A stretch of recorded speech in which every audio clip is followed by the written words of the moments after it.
¿Lo tienes? Amén.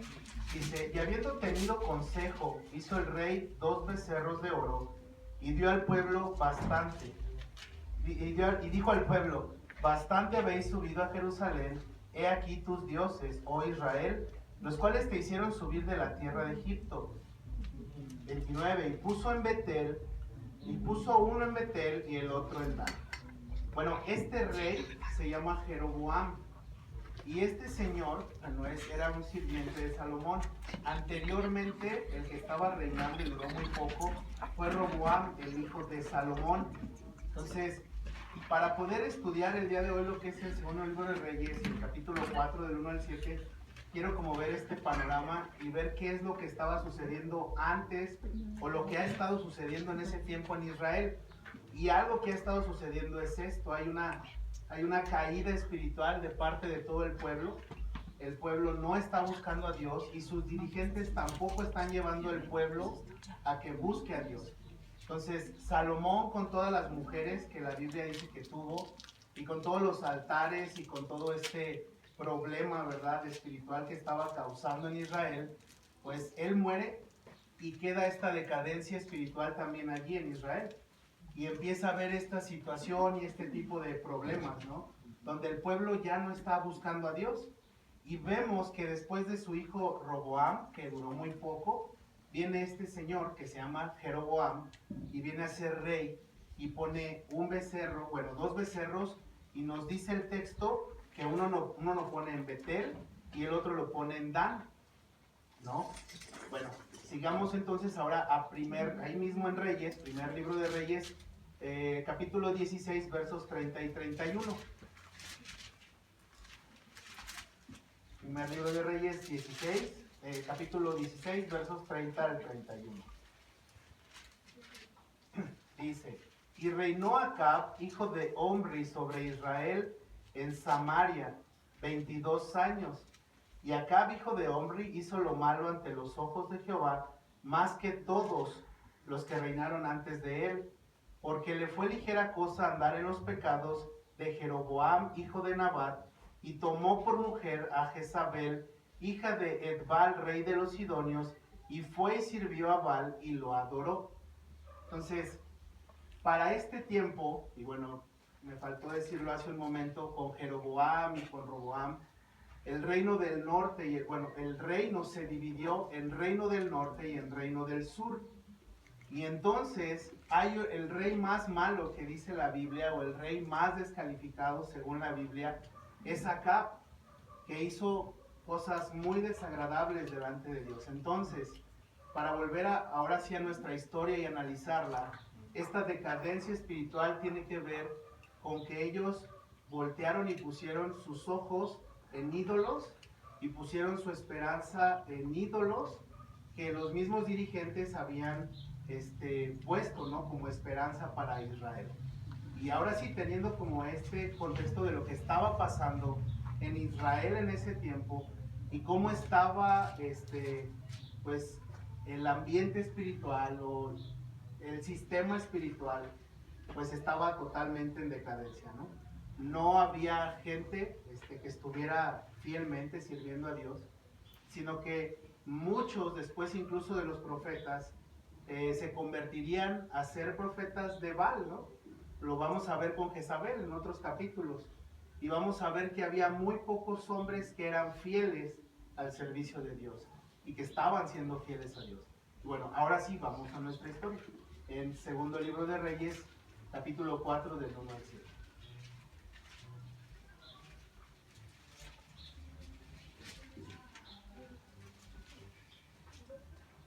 ¿Lo tienes? Dice, una mujer de las mujeres de los hijos de los profetas clamó a Eliseo diciendo, tu siervo mi marido ha muerto, y tú sabes que tu siervo era temeroso de Jehová, y ha venido el acreedor para tomarse 2 hijos míos por siervos. Y Eliseo le dijo, ¿qué te haré yo? Declárame, ¿qué tienes en casa? Y ella dijo, tu sierva ninguna cosa tiene en casa sino una vasija de aceite. Él le dijo, ve y pide para ti vasijas prestadas de todos tus vecinos vasijas vacías, no pocas. Entra luego y enciérrate tú y tus hijos, y echa en todas las vasijas, y cuando una esté llena, ponla aparte. Y se fue la mujer y cerró la puerta, encerrándose ella y sus hijos, y ellos le traían las vasijas, y ella echaba del aceite. Cuando las vasijas estuvieron llenas, dijo a un hijo suyo: tráeme aún otras vasijas. Y él le dijo: no hay más vasijas. Entonces cesó el aceite. Vino ella luego y lo contó al varón de Dios, el cual dijo: ve y vende el aceite y paga a tus acreedores, y tú y tus hijos vivid de lo que quede. Vamos a orar. Señor Dios, te doy gracias por tu palabra, Señor, que siempre va a ser suficiente para nuestros corazones hambrientos, insatisfechos, inseguros, temerosos. Tu palabra, Señor, es lo único que puede callar, Señor, nuestra voz humana. Porque cuando tú hablas, Señor, la palabra del hombre, Dios, no tiene peso sobre nuestras vidas. Cuando tú expones tu palabra sobre nosotros, Dios, y no solamente argumentas, Dios, sino que vas hasta el fondo de nuestro corazón para penetrar con tu espada, Señor, y poner en juicio y discernirnos, Dios, y darnos a entender lo que hay dentro de nosotros. Y que una y otra vez hemos descubierto, Señor, que lo único que puede producir nuestro corazón es maldad y perversidad. Pero aún así nos has llamado, Dios, para contemplar este tesoro que es tu palabra, y para poder ser llenos de tu palabra, y para poder tener esta luz de tu palabra, Señor, y poder vernos, Dios, poder vernos tal cual somos, sin que haya una justificación de nosotros mismos, sino solamente tú, Señor, tú y nosotros, Dios, tu pueblo. Gracias porque hablas, Dios, gracias porque nos enseñas, y que sea tu Santo Espíritu el que hable a través de esta enseñanza. Que no sean mis palabras ni mis pensamientos, Señor. Sé tú, Señor, porque el único que puedes transformar y renovar y confrontar, Señor, el corazón de mis hermanos y el mío, ya que estamos aquí delante de tu presencia. Te damos gracias en el nombre de nuestro Señor Jesucristo. Amén. Bueno, el verso 1 nos dice de nuestra historia: una mujer. Y esta mujer está clamando, ¿no? Y en otra ocasión, hablando del ciego que cobró la vista, esta palabra, que lo estudiamos en Lucas, aparece nuevamente, ¿no? Y te decía en ese momento que tenía que ver como con un trasnido, o como con un chillido, o como hacer alarde de que algo está pasando, llamar la atención, ¿no? Y esta mujer nos dice, buenas tardes, está clamando, ¿no? Esta mujer es una de los hijos, es una mujer de los hijos de los profetas. Entonces, el texto nos da una muy leve información de quién es esta mujer. Y nos dice que este profeta, o este hombre que es esposo de esta mujer, pues ha muerto, ¿no? El escritor lo cita como a el esposo de esta mujer como el hijo de los profetas, ¿no? Y esto nos da a entender una referencia de que este hombre era un alumno de los profetas, ¿no? De ese tiempo. En el contexto que empezamos y que comenzamos, veíamos que había muy pocos hombres que eran fieles a Dios, y que todos estaban inclinando su corazón hacia los ídolos y a dioses falsos de ese momento. Y esta mujer, que el título es El aceite de la viuda, nos dice que está clamando porque su esposo ha muerto. ¿Por qué está clamando? Bueno, para empezar, me hacía la pregunta en el estudio: ¿un profeta o un sacerdote en el Antiguo Testamento es lo mismo? La Biblia nos contesta, ¿no? Vamos a Deuteronomio 18, del 1 al 2, por favor.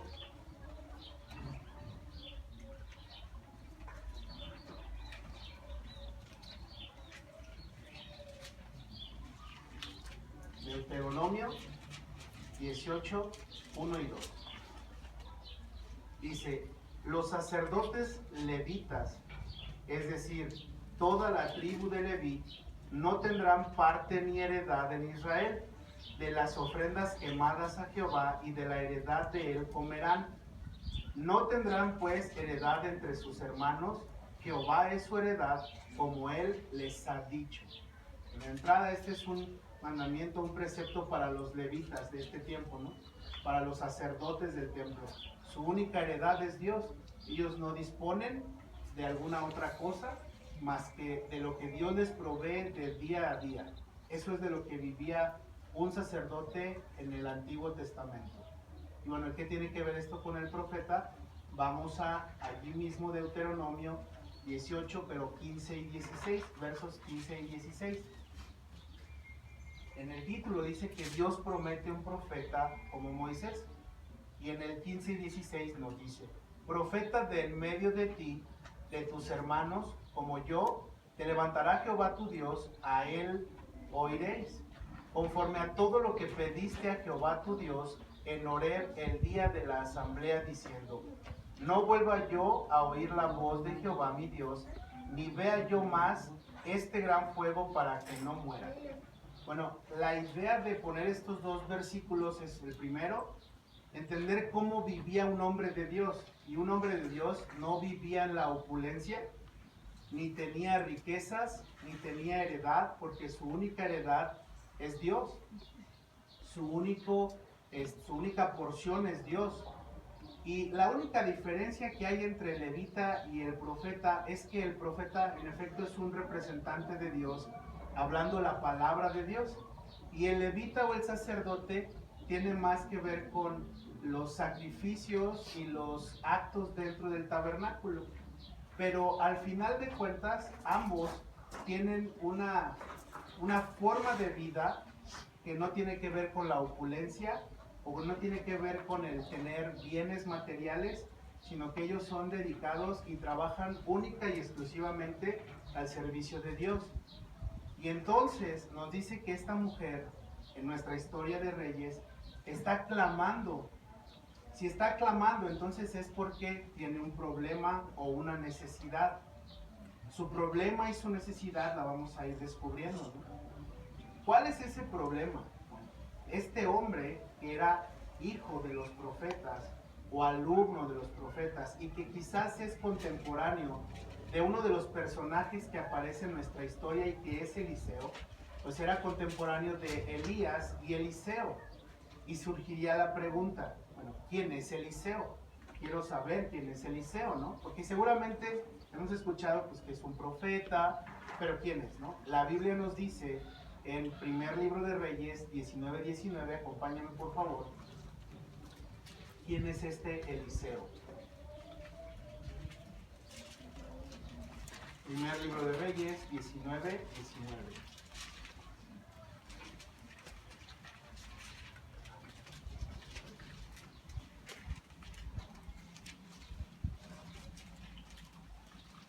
Ahí dice, llamamiento de Eliseo, y dice, partiendo él de allí, halló Eliseo, hijo de Safat, que araba con 12 yuntas adelante de sí, y él tenía la última.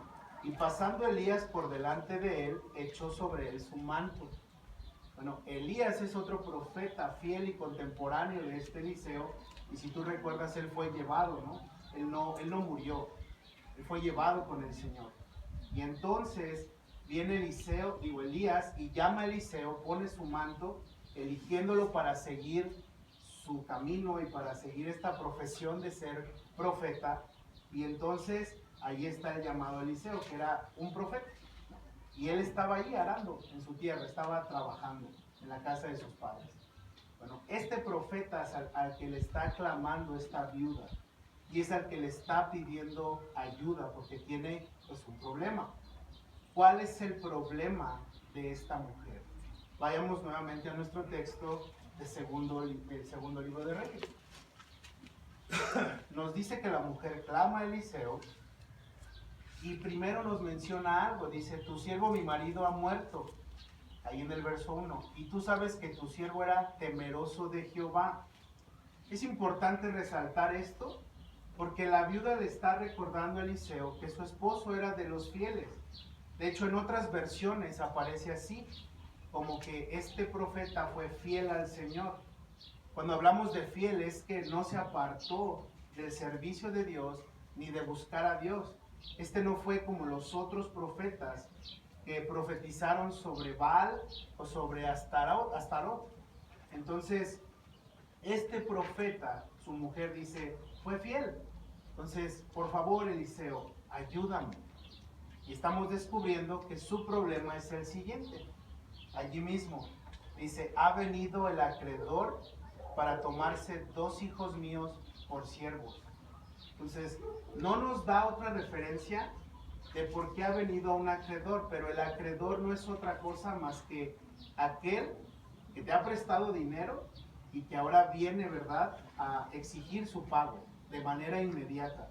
Entonces, seguramente este acreedor, al darse cuenta de que este hombre ha fallecido, viene y toca a la puerta de la viuda y le dice, necesito que me pagues.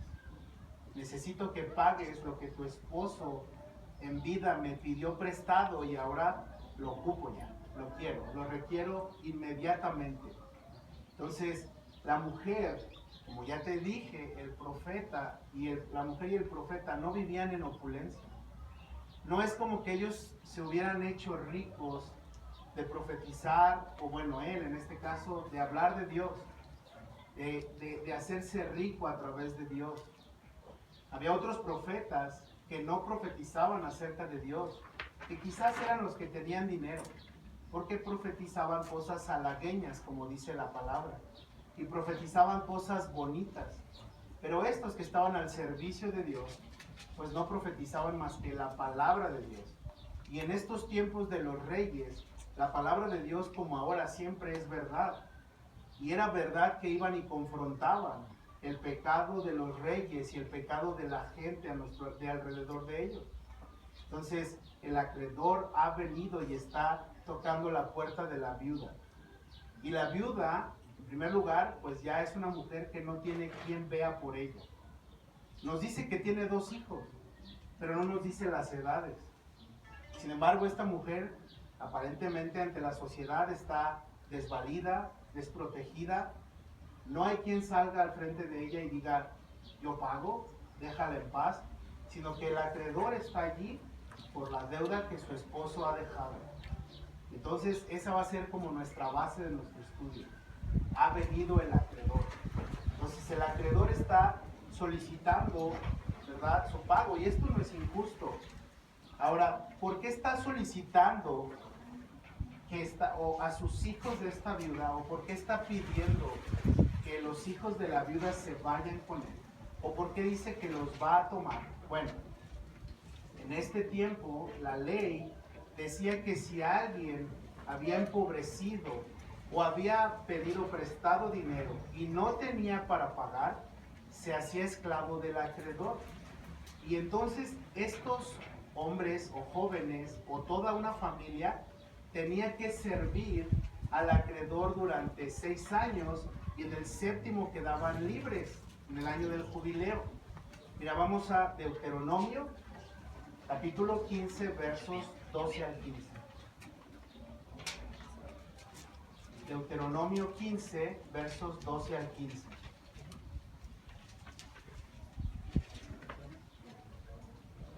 ¿Lo tienes? Dice, si se vendiere a ti tu hermano hebreo o hebrea y te hubiere servido 6 años, al 7º le despedirás libre. Y cuando lo despidieres libre, no le enviarás con las manos vacías. Le abastecerás liberalmente de tus ovejas, de tu era y de tu lagar. Le darás de aquello en que Jehová te hubiere bendecido. Y te acordarás que fuiste siervo en la tierra de Egipto y que Jehová tu Dios te rescató. Por tanto, yo te mando esto hoy. Entonces, si esto lo lee alguien que no ha tenido el contexto de la ley de Dios, pues posiblemente surgiría esto que muchos dicen: Dios es malo, ve las leyes tan inhumanas con las que educó a su pueblo, con las que rigió a su pueblo, entonces pues posiblemente ese es un Dios muy malo. Pero la realidad no, es que no. Vemos ahorita en Deuteronomio que al 7º año recuperarían su libertad si no tenían la forma de pagar, y no solo eso, sino que serían despachados con provisión. Entonces, no era nada más, o sea, no dejaba desprotegido al acreedor para que no se le pagara la deuda, y tampoco dejaba desprotegido al deudor. Y entonces se pagaba esa deuda y el otro recuperaba su libertad. Hoy podría ser inhumano esto. Sin embargo, es muy sabio de parte de Dios porque queda pagada esa deuda. Bueno, y para poder entender cómo es que se hacían esclavos o cómo es que pasaban a ser esclavitud, acompáñame allí mismo en Deuteronomio, capítulo 15, del 1 al 2.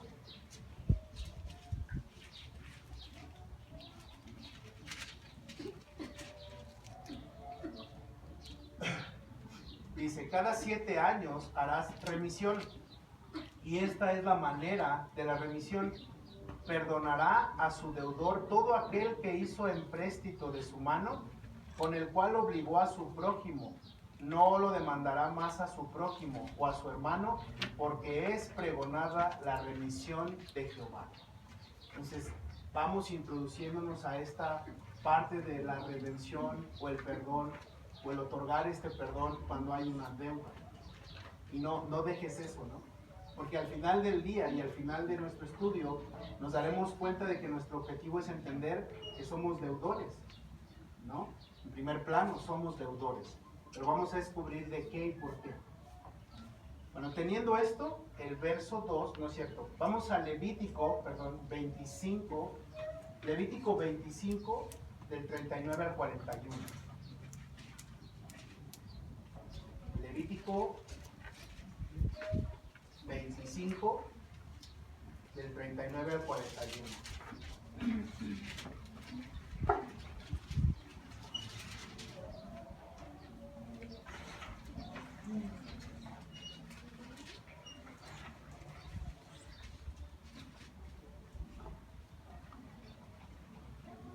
Lo tienes ya, ¿verdad?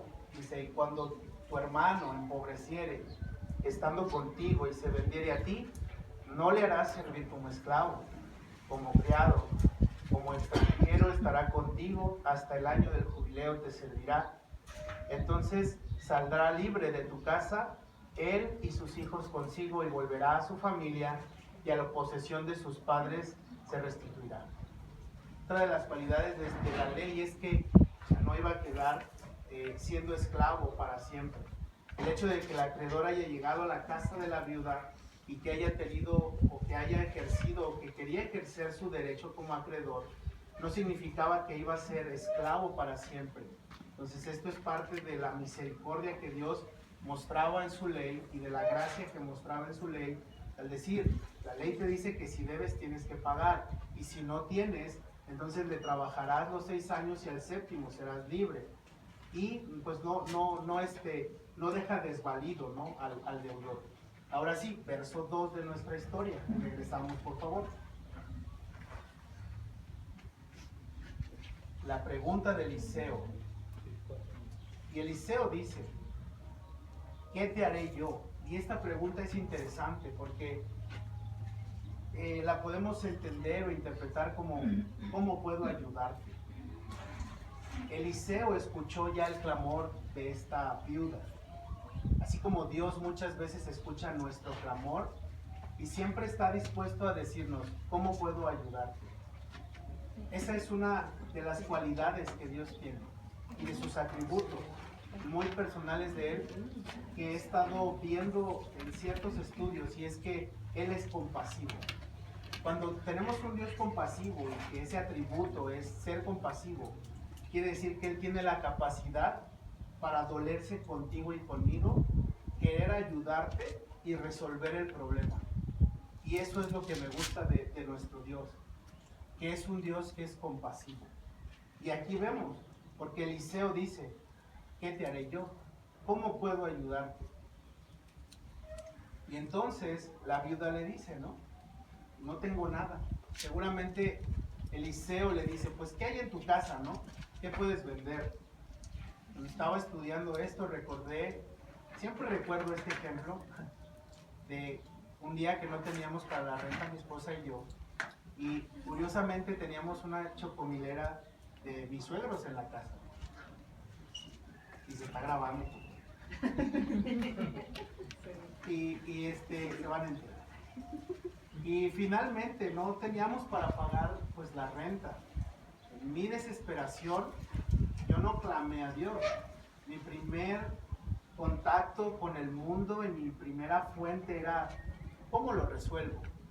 No dije, Dios, ayúdame, sino que para mí fue, tengo esa chocomilera que no es mía, y mi lógica es, la empeño, pago la renta y después pues ya veo cómo le hago para sacarla del empeño. La realidad es que pues no fue así, porque se iba a apuntar otra renta y así, ¿no? Entonces, bueno, después les compro otra chocomilera. Y el tema es que esta viuda está, ya me confesé bastante, pero el tema es que la viuda está, es que luego sí ven las predicaciones. El tema es que la viuda está clamando a Dios y está diciendo, ayúdame, necesito ayuda. Me llama mucho la atención porque había a lo mejor un sistema espiritual, no quiero decirlo sistema, o la religión, o el ambiente espiritual, la situación espiritual de Israel en ese momento estaba en que estaban buscando ídolos o buscando favorecerse de otra manera. Pero la viuda dijo que su esposo, el profeta, hijo de los profetas, ha sido fiel. Entonces este hombre seguramente pues, fue un ejemplo en su casa. Y su esposa no está buscando otra fuente ni otro lugar, sino que está buscando a Dios. Y lo que ella entiende es que no tiene nada. Y es que esto es verdad, te lo dije hace un momento. Ellos vivían privados de muchas cosas. Tú puedes decir hoy, yo no soy profeta, y estoy también privado de muchas cosas. Dale gracias a Dios. Porque el hecho de no contar con otros recursos, entonces hace que la esperanza que nos brinda el mundo cese y deje de producir efecto en nosotros para poder buscar la esperanza en Dios. Y eso es lo que está haciendo la viuda. Y la viuda nos dice, está clamando y el profeta le dice, ¿qué tienes en casa? Y entonces ella dice, solamente tengo una vasija de aceite. Y esto llama mucho también la atención, porque una vasija solamente es una jarrita chiquita que servía para la unción y servía para actos de higiene en el tiempo de Israel. Mira, vamos a corroborarlo en Ruth 3:3.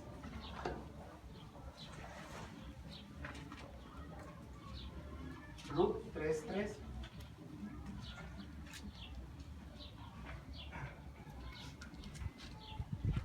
Y ahí en Ruth 3:3 dice, te lavarás pues y te ungirás y vistiéndote tus vestidos irás a la era, mas no te darás a conocer al varón hasta que él haya acabado de comer y beber. Entonces, no era una cazuelota de aceite, no era para lo mejor lo que estaban cocinando, sino que era para la unción, era una pequeña vasija, un pequeño frasco para lo que usaban las personas y se ungían en el tiempo del rey de Israel y del Antiguo Testamento. Entonces, me llama la atención porque es lo único que tiene la Biblia, no tiene otra cosa. Una pequeña vasija y esta con aceite.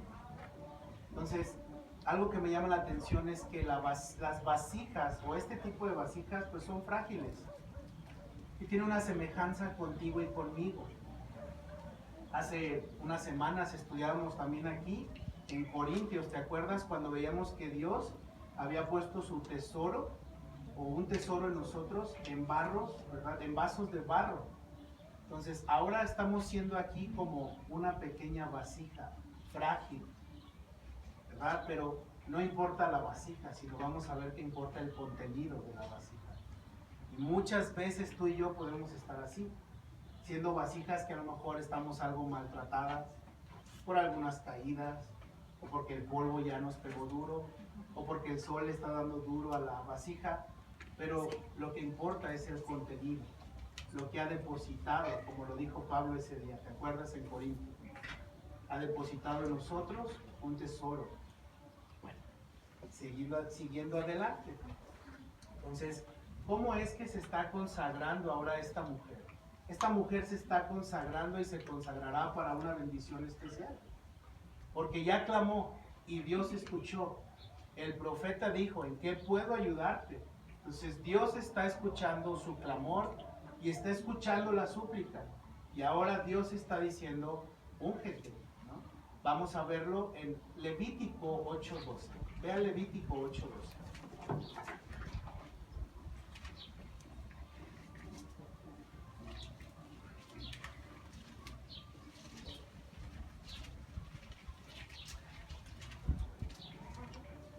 Levítico 8:12.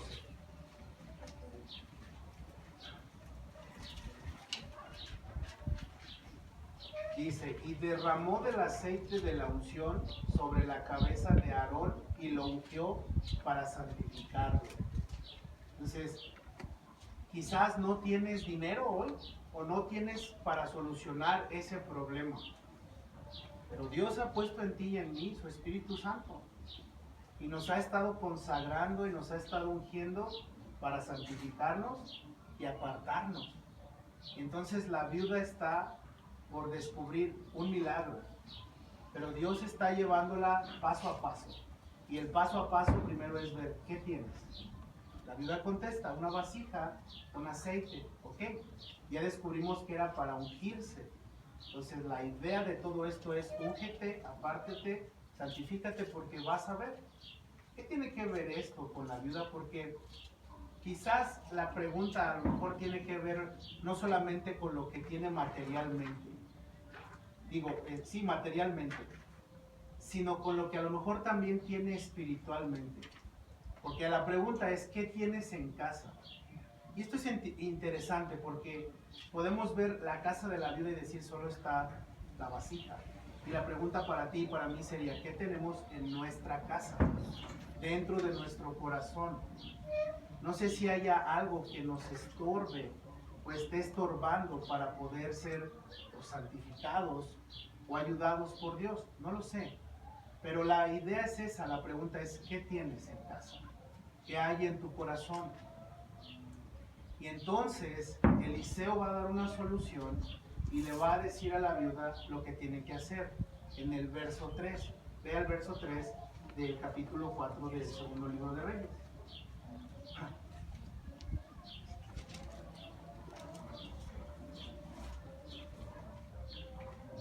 El 3 dice, él le dijo, ve y pide para ti vasijas prestadas de todos tus vecinos, vasijas vacías, no pocas. Entonces, la solución que Eliseo le va a dar es quizás una solución incómoda. ¿Y por qué es incómoda? Porque la viuda va a tener que ir a tocar a sus vecinos y a la gente que está a su alrededor para que le preste unas vasijas y estas tienen que estar vacías. Entonces, yo me imagino la viuda tocando de puerta en puerta y habrá alguno que otro que diga, ¿y para qué las quieres? ¿No? ¿Y qué vas a hacer con ellas? Sí te las presto, pero primero cuéntame. Ven, siéntate, vamos a tomarnos un café. Y entonces están a lo mejor allí confesando a la viuda. Y la viuda tiene que decir, bueno, es que pues mi esposo dejó una deuda. Y entonces empieza a contar todo esto, ¿no? Y el profeta me ha dicho que pida vasijas prestadas y vasijas vacías. Y esto es incómodo porque quizás, ¿y para qué te va a servir eso? O sea, tú lo que necesitas es dinero o algún otro bien para que le pagues al acreedor, o sea, como que está mal. Y empieza, a lo mejor yo esto me lo imagino, no está en la historia. Pero sí es incómodo cuando quizás la gente sabe de alguna situación en tu vida. Pero esta situación Dios la está usando no solamente para la viuda, sino para que también los de su alrededor sepan que hay un Dios en Israel. Y que ese Dios tiene el control de los huérfanos, de las viudas, de todos aquellos que se sienten desprotegidos. Y entonces Dios está mandando a esta viuda, ¿no? Ve y toca. Y va y toca. Quizás le prestaron ahí dos y tienen que ir a la otra casa. Y en la otra casa a lo mejor hay alguien a la que nunca le ha hablado a esa persona. No lo sé. Pero la viuda está teniendo que ir junto con sus hijos a emprender este paso de fe. A veces Dios nos lleva de esa manera. Son pasos o situaciones muy sencillas, pero que van a exponer nuestro corazón también. Y en ti y en mí está el creer lo que Dios nos está mandando a hacer o decir, no, esa solución se me hace muy chafa. Yo quería que bajara de allá arriba del cielo, se abriera y entonces Dios me diera unos costales de harina. Y no, es que, pues no, que tenemos un Dios que es sobrenatural. ¿Por qué no me manda un ángel como se los mandó al profeta Elías? Pues este Dios es muy, nos aparta a nosotros. Entonces yo quiero ver eso, pues si alimentó a Elías con cuervos y le mandó un ángel, ¿por qué a mí no? Y hoy en la mañana nos decía el pastor, es a veces lo que yo quiero ver de Dios. Y es cierto, pero aquí la viuda está yendo y está tocando puerta por puerta para pedir unas vasijas vacías, vasijas prestadas. Entonces, está dando estas explicaciones y entonces comienza una purificación con la misma viuda. ¿Cómo es que comienza esta purificación? Y en tu vida y en tu vida y en mi vida, ve conmigo a segunda carta de Timoteo 2:21. Segunda de Timoteo 2:21.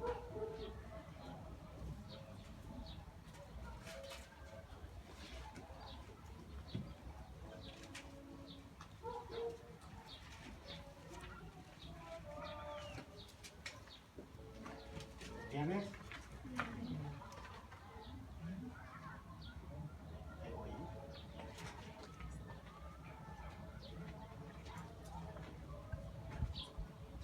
Así que si alguno se limpia de estas cosas, será instrumento para honra, santificado, útil al Señor y dispuesto para toda buena obra. Entonces, volvemos al punto de la santificación. Dios está usando esto para santificar a la viuda, para acercar a la viuda a Él, para que la viuda vea un milagro y lo verá. Dios está preparando a esta mujer para recibir una gran bendición. ¿Cómo será esta bendición? ¿O cuál es esta forma de ser bendecida? Ahora vamos a Isaías, capítulo 40, versos del 3 al 5.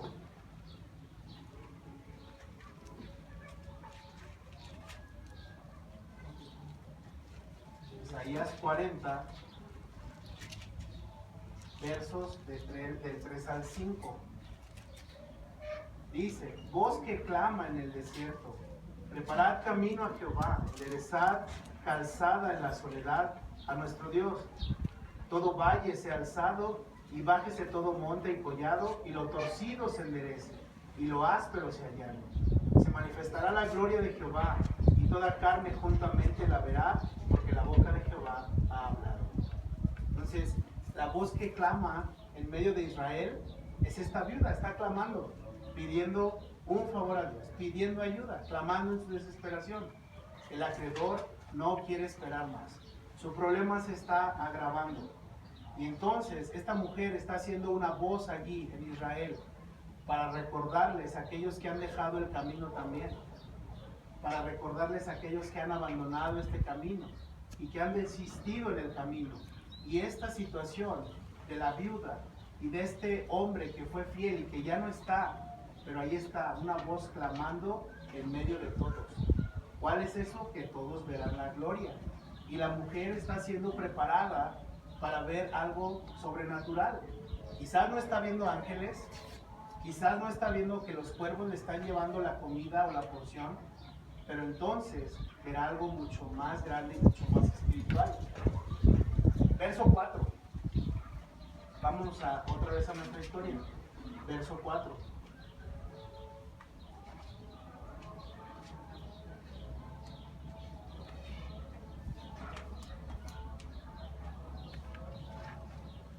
Dice, entra luego y enciérrate tú y tus hijos, y echa en todas las vasijas, y cuando una esté llena, ponla aparte. La instrucción, después de que ha ido a tocar, después de que toda la gente ya sabe la situación, porque ya les tuvo que decir que le prestaron las vasijas por una situación, y ya les expuso el tema, entonces ahora le dice, ahora ve y enciérrate con tus hijos. Pues una vez que ya fue expuesto ante el pueblo y ante todos, ahora ve en intimidad. Enciérrate con tus hijos, nos habla de que ahora ya no se trata de la gente, sino se trata de una intimidad con Dios. Entra con tus hijos. Y esta es una pregunta. ¿Nos encerramos con nuestros hijos, nuestra familia? ¿Pasamos tiempo con Dios? ¿Nos encerramos a escuchar la voz de Dios? Tenemos esta intimidad. Señor, ¿qué quieres para mi vida? ¿Qué quieres que haga? ¿No? Y esta es la indicación. Enciérrate con tus hijos. La intimidad es algo y es lo que todos los días tenemos que tener con el Señor. La idea es que en lo privado, la idea es que en los aposentos de nuestra casa, en los lugares privados e íntimos, es donde Dios nos escucha. Es donde podemos derramar nuestro corazón delante de Él. Porque quizás la gente supo de su problema de la viuda y está diciendo para qué quiere las vasijas. Pero no mandó el profeta a decir, pide consejo a esas personas o derrama tu corazón sobre esas personas. Lo que está diciendo aquí es, entra en tu casa y depende de Dios. Busca a Dios. Dios quiere mostrarse a ti. Ve conmigo a Mateo 6:6.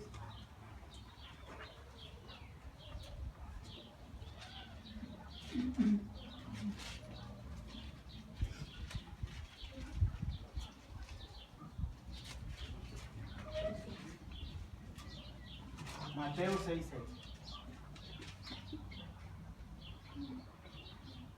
Dice, mas tú, cuando ores, entra en tu aposento, y cerrada la puerta, ora a tu Padre que está en secreto. Y tu Padre que te ve en lo secreto, te recompensará en público. Bueno, esta mujer ya fue en público y fue exhibida en su situación y su necesidad. Pero ahora el profeta le dice, ven y enciérrate. Pasa un tiempo con Dios. Busca a Dios. Ten ese tiempo de oración. Y Dios nos llama a eso también a ti y a mí.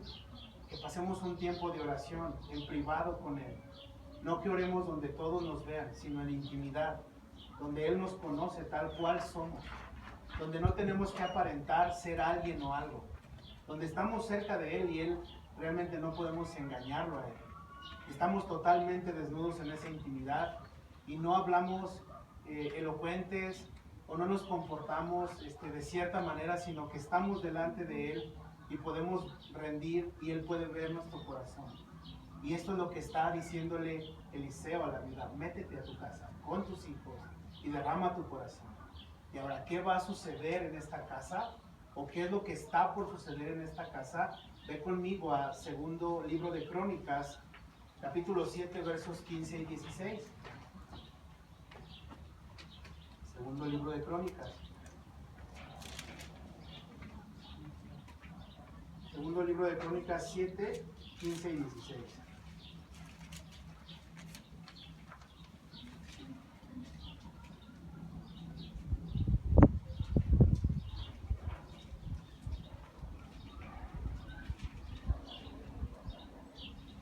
Dice, ahora están abiertos mis ojos y atentos mis oídos a la oración en este lugar, porque ahora he elegido y santificado esta casa para que esté en ella mi nombre para siempre, y mis ojos y mi corazón estarán ahí para siempre. Entonces, la mujer no solamente va a recibir provisión, sino que Dios está apartando su vida, y la está apartando y la está llevando a la santificación. Y quiere no solamente Dios ayudarla, sino que quiere morar en esa casa. Entonces, hace un momento te decía, la casa de la viuda no solo significa un espacio físico, terrenal. Tú y yo somos la casa del Dios viviente. Y Dios quiere habitar en esta casa. Dios quiere ver qué hay en tu casa, en mi casa. Y quiere santificarnos para poder estar cerca de Él. Eso es lo interesante de nuestra historia. ¿Y recuerdas? Todavía no hemos llegado a la parte en donde somos deudores y éramos deudores. Y por lo tanto, éramos esclavos. Entonces, para allá vamos, ¿no? Ahora vamos al verso 5 de nuestra historia. Regresamos a nuestra historia.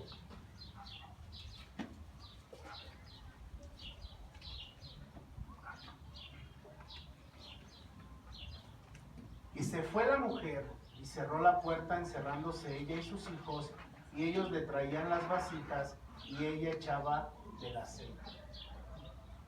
Entonces vuelvo a lo mismo, ¿no? Ya están encerrados, Dios quiere llenarnos de su presencia, Dios quiere llenarnos de su Santo Espíritu, pero para poder ser llenos, entonces están estas vasijas vacías.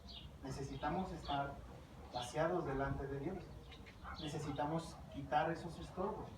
¿Cómo es que podemos ser llenos? ¿Cómo puede algo que está lleno llenarse? Primero necesita vaciarse, ¿no? La lógica es que si algo está lleno necesita vaciarse. ¿Cómo lo vaciamos? Segundo libro de Crónicas 19:3, por favor. Segundo libro de Crónicas 19:3.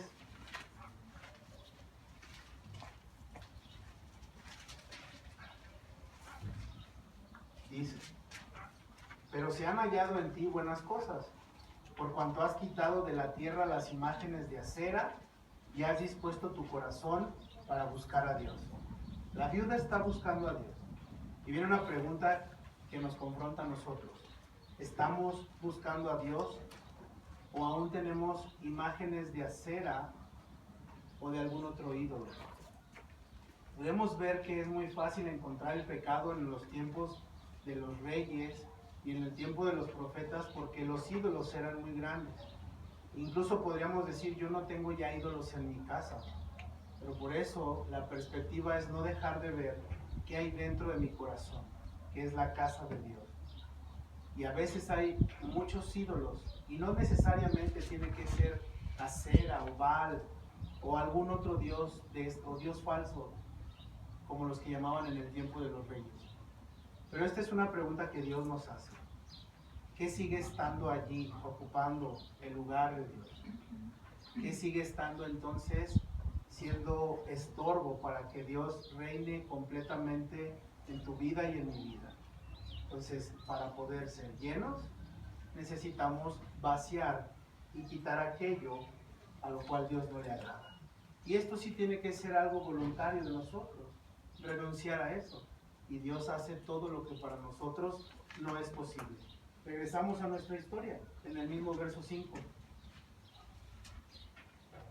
En el verso 5, entonces nos dice que ya está haciendo las indicaciones del profeta y que dice que sus hijos llevaban las vasijas para que fueran llenas de este aceite.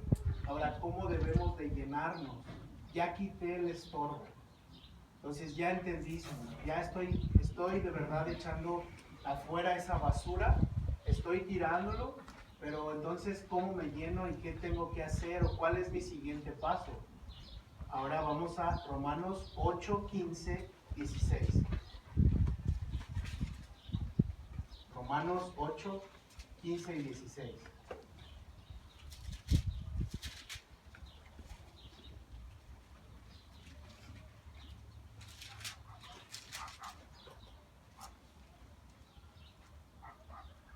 Dice, pues no habéis recibido el espíritu de esclavitud para estar otra vez en temor, sino que habéis recibido el espíritu de adopción por el cual clamamos, Abba Padre.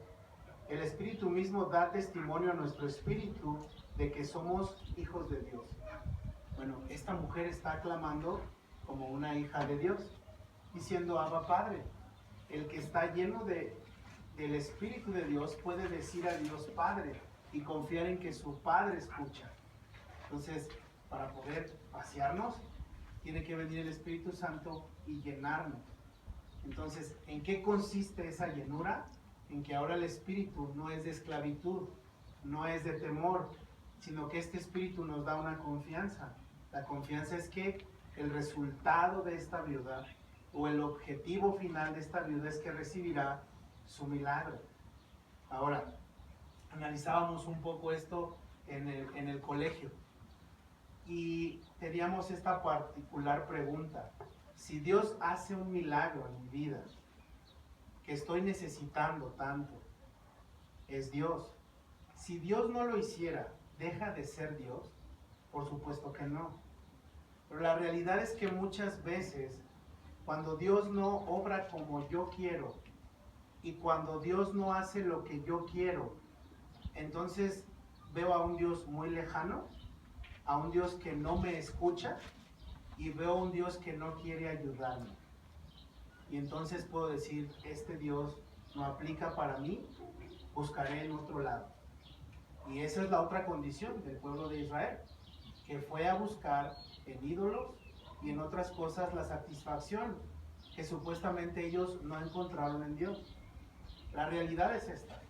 Aquí está la viuda todavía no sabe cuál va a ser el milagro, tú y yo ya lo sabemos porque ya lo leímos, pero la viuda está por descubrir esto, ya ha sido un paso a paso.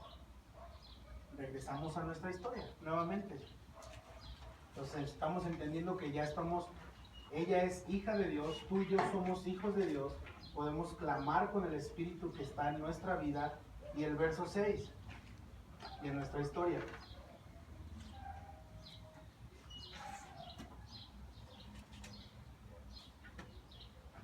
Dice, cuando las vasijas estuvieron llenas, dijo a un hijo suyo, tráeme aún otras vasijas, y él le dijo, no hay más vasijas. Entonces cesó el aceite. Y entonces la viuda comenzó y vio este milagro. Estaban llenas todas las vasijas que había llevado a su casa. Las vasijas todas, incluso volteó a ver a sus hijos y dijo, traigan más.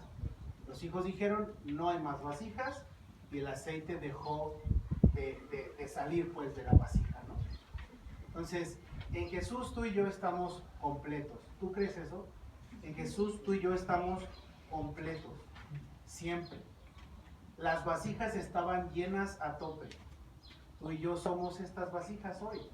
Estamos completas en Jesús. Nada nos hace falta. ¿Por qué no me hace falta nada en Jesús? Porque Colosenses 2:10 lo dice. Ve conmigo a Colosenses 2:10.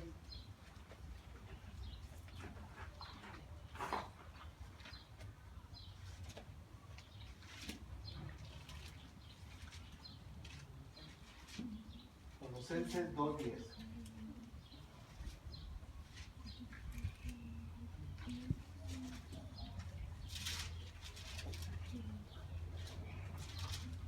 Tardo mucho con esta Biblia, acá no estoy acostumbrado. Colosenses 2:10 dice, y vosotros estáis completos en Él, que es la cabeza de todo principado y potestad. Pero tú, ¿cómo puedes saber que estoy completo si me hacen falta 2 pesos para comprar la leche de mis hijos? Pero tú, ¿cómo puedes saber que estoy completo si sigo cayendo y tropezando con el mismo pecado una y otra vez? Pero tú, ¿cómo puedes decirme que estoy completo si me acabo de aventar una bronca con mi esposa? Pero tú, ¿cómo me puedes decir que estoy completo si de verdad nada me sale en esta vida? Pero no lo estoy diciendo yo, la Escritura te lo acaba de decir. No estás completo en lo que te hace falta, estás completo en Él. Y las vasijas dejaron de llenar las demás vasijas porque no había más que llenar. Pero el Espíritu de Dios es capaz de llenarnos a nosotros y capaz de cambiar nuestra perversidad y capaz de cambiar este duro corazón para voltearlo a ver a Él. Entonces estamos completos en Él. ¿Por qué estamos completos? Porque también Hebreos, ve conmigo Hebreos 13 del 5 al 6. Hebreos 13 del 5 al 6.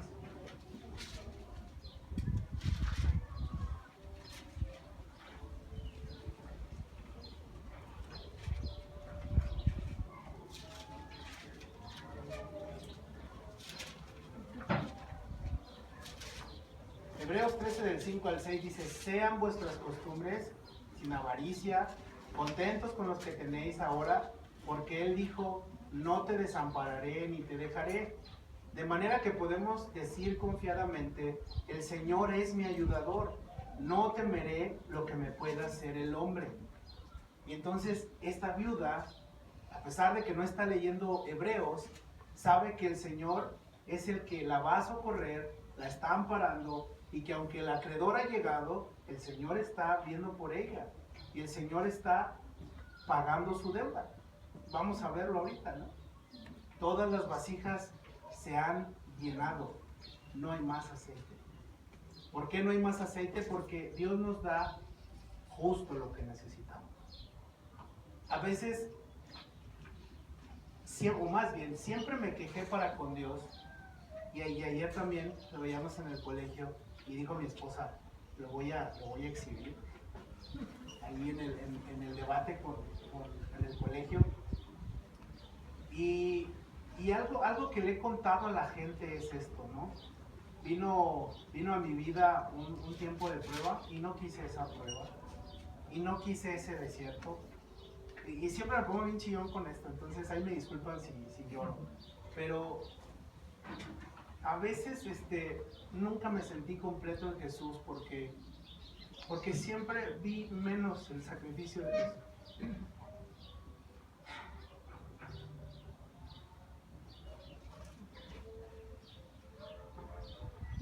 Y yo quería tener lo que los demás tenían, sin darme cuenta de lo que Dios me había dado. No puedo, déjame voy. Muchas veces dije o pensé que Jesús no era suficiente para mí.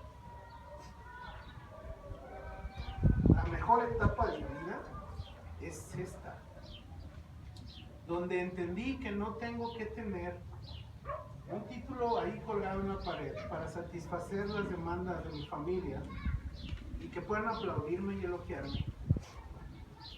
Que no traigo un carro súper nuevo.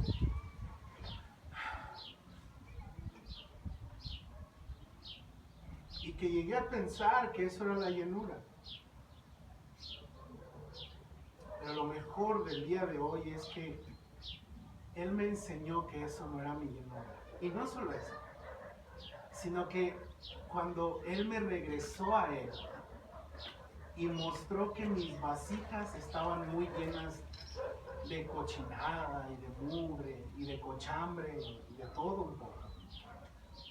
Entonces el Señor quiso volver a llenar mi corazón de Él, no de otras cosas. Y ha sido un proceso bastante de lágrimas, ¿no?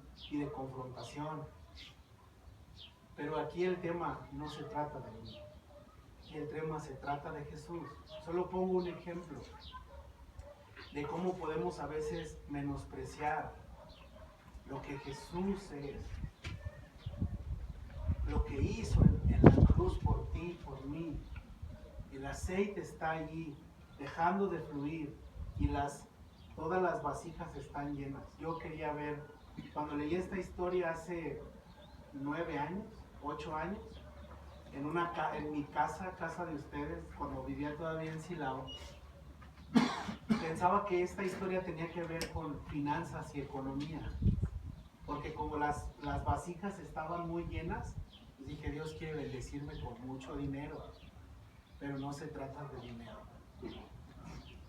Él es fiel porque la llenura no está en las cosas del mundo. Proverbios 30, 8 y 9. Vamos, por favor. Proverbios 30, 8 y 9.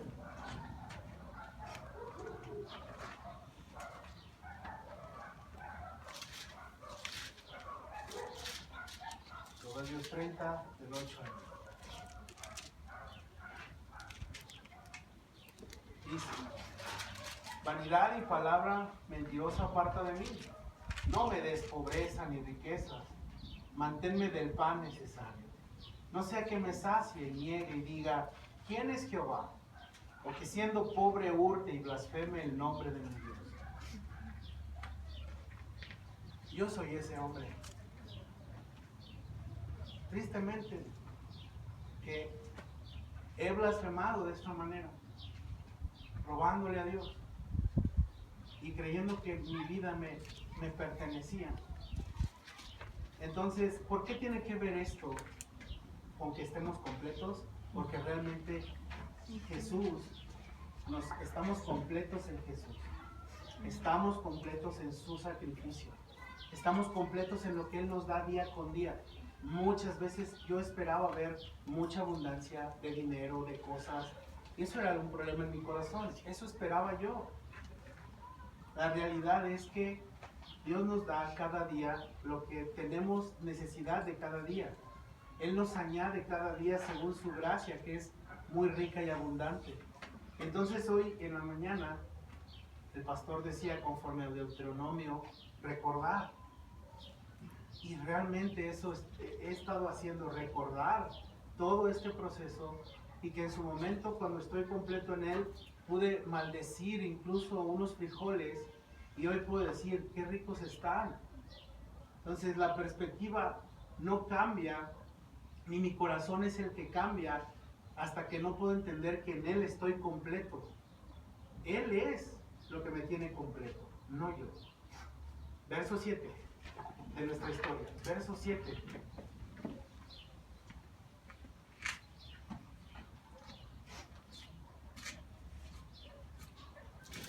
Vino ella luego y lo contó al varón de Dios, el cual dijo, ve y vende el aceite y paga a tus acreedores, y tú y tus hijos vivid de lo que quede. Entonces, la mujer regresa con Eliseo y le dice, ¿sabes qué? Se llenaron todas las vasijas y sobró, hay mucho aceite. Y entonces el profeta le dice, ok, entonces haz justicia, paga lo que debes. Tienes que ir a pagar lo que debes, y con lo que a ti te quede, vive con eso. Entonces el aceite en ese tiempo era caro, no era de mucho comercio. Entonces era bien pagado el aceite. Y entonces paga su deuda, nos dice la historia, provee Dios para que pague su deuda, y ahora entonces también tiene para que pueda vivir. ¿Recuerdas cuando empezamos este estudio? Tú y yo somos deudores.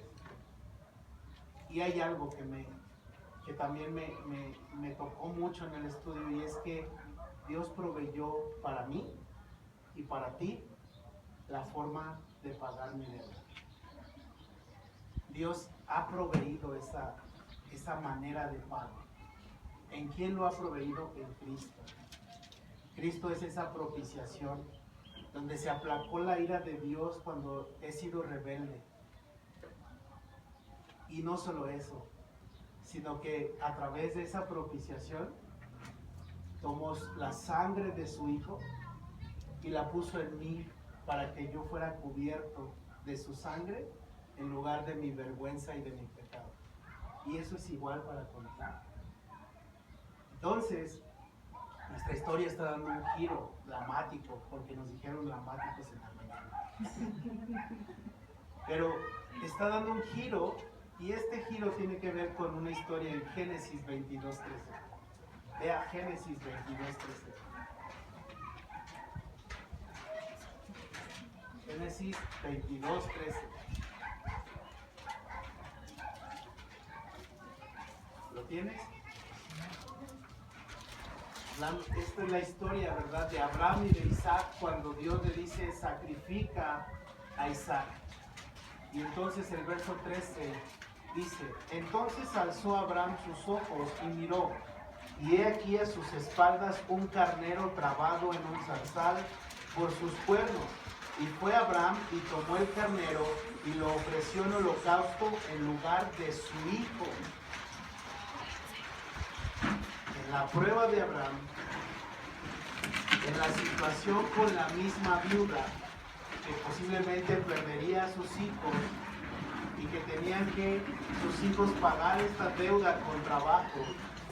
Y en la misma historia que vemos con Abraham, el que está proveyendo el medio para la propiciación y la expiación de nuestros pecados, el que está proveyendo para pagar la deuda es Dios mismo.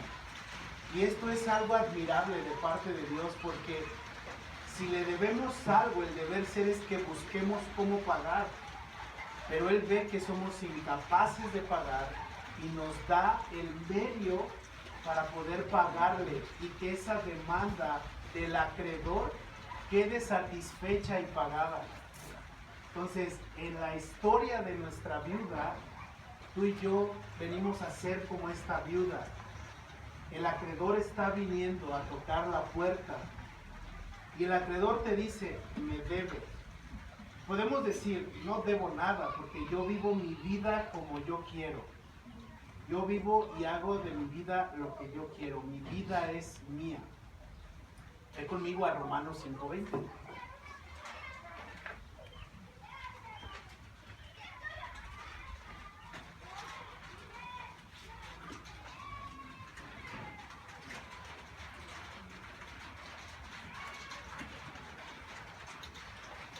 Romanos 5:20.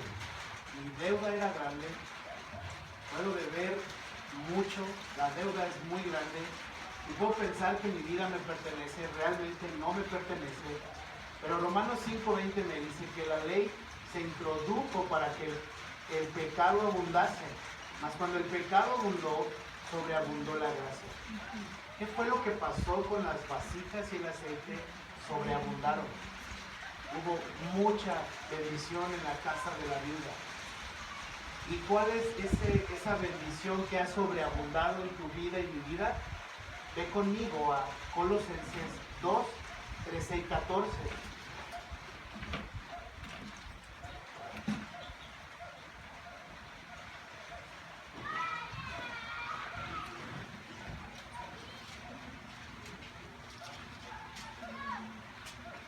Colosenses 2, 13 y 14. Y dice, y a vosotros estando muertos en pecados y en la incircuncisión de vuestra carne, os dio vida juntamente con él, perdonándoos todos los pecados, anulando el acta de los decretos que había contra nosotros, que nos era contraria, quitándola del medio y clavándola en la cruz. Entonces, te das cuenta que la palabra de deuda y que tú y yo hemos sido deudores de Dios desde siempre, desde que hemos tenido vida, porque dice la palabra que el pecado nos ha concebido nuestra madre y nosotros somos pecadores y debíamos a Dios una deuda que no podíamos pagar. Pero me gusta el verso 14 porque dice que el acta de esos decretos ha sido anulada, cancelada allí en la cruz del Calvario y ha sido pagada esta deuda. Lo que tú y yo debíamos era una lista interminable, una cuenta muy grande. Y ahora, en la cruz del Calvario, está allí esa acta. Ahí hace constar en esa acta, donde tú y yo debíamos mucho, una gran deuda. La viuda del acreedor estaba pidiéndole el pago. Y dice su palabra de Dios que el pago de todo pecado es la muerte. Tú y yo merecíamos la muerte de Cristo. Pero dice en Génesis, nuestro ejemplo fue que Dios le proveyó a Abraham de un carnero para que lo sacrificara y no sacrificara a su hijo. Pero Dios no escatimó en eso. Dios decidió enviar a su hijo y a su unigénito hijo para que tú y yo el día de hoy estemos aquí sentados. El día de hoy estemos aquí ante la presencia de Dios. Preguntaba esto en la semana, el jueves. ¿Dónde te encontró Dios cuando te rescató? ¿Dónde estabas? ¿Qué estabas haciendo? No lo sé. Ponía de ejemplo a Pablo. Pablo estaba persiguiendo a la iglesia, pero Pablo, persiguiendo a la iglesia y a Cristo, fue alcanzado por el Señor. Entonces, ¿qué estabas haciendo? No lo sé. ¿Dónde estábamos? La Biblia dice que estábamos muertos en nuestros pecados y en nuestros delitos. Y ahora vemos que entonces la deuda se pagó. La viuda tuvo para pagar. Y no solo eso, sino que ahora también ha sobrado para que viva el resto de su vida. ¿Te acuerdas que leímos en Colosenses que estamos completos en Él? No nos hace falta nada, hermanos. ¿Cuál es el ejemplo que podemos tomar de nuestra historia? Podemos ver la fe de la viuda. Ese es un ejemplo que tú y yo podemos tomar. Podemos tomar otro ejemplo. La viuda buscó ayuda en Dios. No corramos ante las adversidades a empeñar chocomileras. No corramos ante las adversidades a consultar a personas que ni siquiera te van a hablar de Dios. No corramos a los brazos de otros dioses. Es un ejemplo de lo que la viuda hizo. La viuda buscó ayuda en Dios. Otro ejemplo que podemos ver, La viuda creyó, sí, tuvo fe, pero también dio pasos de fe. Y fue a tocar casa por casa para que le prestaran las vasijas. El hecho, muchas veces Dios puede decir, estar quieto y ver quién soy yo. Pero otras veces Dios te va a decir, cruza ese Jordán, ve, hazlo, empréndelo, camina. Muchas veces, y eso es lo que hizo la viuda, fue y tocó, fue emprendió, fue y caminó. Otro ejemplo que podemos encontrar es que la viuda tuvo intimidad, ¿cierto? La viuda tuvo intimidad con Dios. Y la viuda entendió que tenía que vaciarse para ser llena de Dios. Entonces, en nuestra aplicación, podemos hoy salir de aquí y decir que tengo que vaciar. Tengo que empezar a hacer un inventario de lo que hay en mi corazón y entonces echar fuera todo eso que no agrada a Dios y comenzar a buscar y a pasar y a tener tiempo con Dios. ¿Qué tengo que evitar de esta historia? Definitivamente no adquirir deudas, como lo hizo el profeta. Obviamente sería algo muy práctico, pero no seguir siendo un deudor de Dios. Nuestro ejemplo es ese. Y si tú hoy estás aquí, sigues siendo un deudor de Dios porque no has aceptado a Cristo como tu forma de pago, como el medio y el único medio para que Dios satisfaga esa deuda.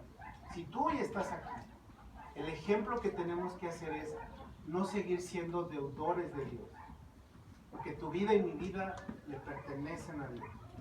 Si tú estás aquí y el día de hoy le sigues debiendo a Dios y dices, ya no quiero cargar esto, seas joven, seas niño, seas anciano, la edad que tengas, y dices, yo sigo siendo un deudor, ya no quiero deberle a Dios. Bueno, recibe a Cristo en tu vida y Él viene a pagar esa deuda. Vamos a terminar con el siguiente versículo. Ezequiel 18:4. Entonces, yo soy como la viuda, ¿no?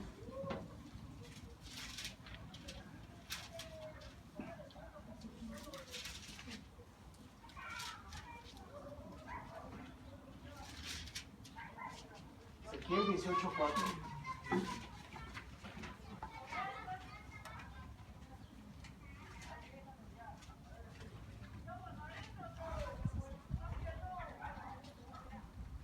Dice, he aquí que todas las almas son mías, como el alma del Padre, así el alma del Hijo es mía. El alma que pecare, esa morirá. Romanos 6:23 ya nos ha expuesto eso, ¿verdad?